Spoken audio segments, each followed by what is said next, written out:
I love Mohammad বলার জন্য সব মুসলমানকে কলেজা বার করে সেখানে আই লাভ মোহাম্মদ লিখতে হবে। এরম যদি কোনো ব্যবস্থা থাকতো মুসলমানেরা এই ব্যবস্থাটাও করতো। I love Mohammad. কেউ যদি আই লাভ শ্রীকৃষ্ণ বলে আমাদের কোনো অসুবিধা নেই, কেউ যদি আই লাভ রাম বলে আমাদের কোনো অসুবিধা নেই। এটা ডেমোক্রেটিক দেশ, গণতান্ত্রিক দেশ।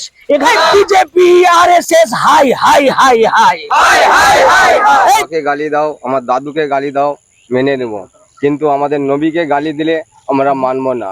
আমাদের নবী আমাদের কলিজার চেয়েও দামি। যোগীর পুলিশ হাঁটো, যোগীর আইন ব্যবস্থা হাঁটো।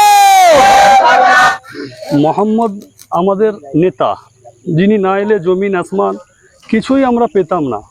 সেই নেতার উপরে যদি কুরুচিকর মন্তব্য কেউ করে আমরা ছেড়ে তো কথা বলবো না। I hate you Yogi, I hate you Modi, I hate you Amit, I hate you BJP, I hate you RSS, I hate you. দুপুরে মানুষকে মার্ডার করে দেওয়া হচ্ছে, তাদেরকে ধরা হচ্ছে না। ধরা কাকে হচ্ছে? আই লাভ মোহাম্মদ বললে ধরা হচ্ছে। নবীর প্রতি অপমান মানছি না, মানবো না। I love Mohammad. নবীর ব্যাপার, আল্লাহর নবী সাল্লাল্লাহু আলাইহি ওয়াসাল্লামকে শুধু ভারতবর্ষ নয় সারা পৃথিবীর মানুষ জীবনে চাইতো বেশি ভালোবাসে।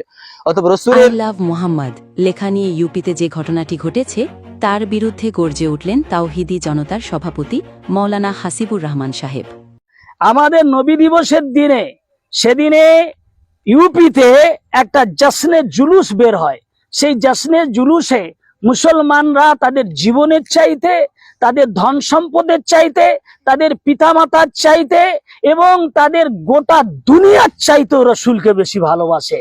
এই জন্য তারা, যদি এরকম কোনো ব্যবস্থা থাকতো যে কলেজা বার করে সেখানে আই লাভ মোহাম্মদ লিখতে হবে, এরম যদি কোনো ব্যবস্থা থাকতো মুসলমানেরা এই ব্যবস্থাটাও করতো।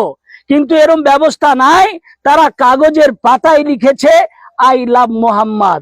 এইটা লিখার অপরাধে তাদেরকে যোগীর পুলিশ, যোগীর অ্যাডমিনিস্ট্রেশন তারা খড়গগ্রস্ত হয়েছে, তাদেরকে জেলে দিয়েছে এবং তাদের উপরে কেস ডাইল করা হয়েছে। যোগী রাজ্যে লুট হচ্ছে, যোগী রাজ্যে আপনার ব্যাংক লুট হয়ে যাচ্ছে, যোগী রাজ্যের মধ্যে হিংসা চলছে এবং আপনার বড় বড় স্ক্যাম হচ্ছে, দুর্নীতি হচ্ছে। দিনের বেলা দুপুরে মানুষকে মার্ডার করে দেওয়া হচ্ছে, তাদেরকে ধরা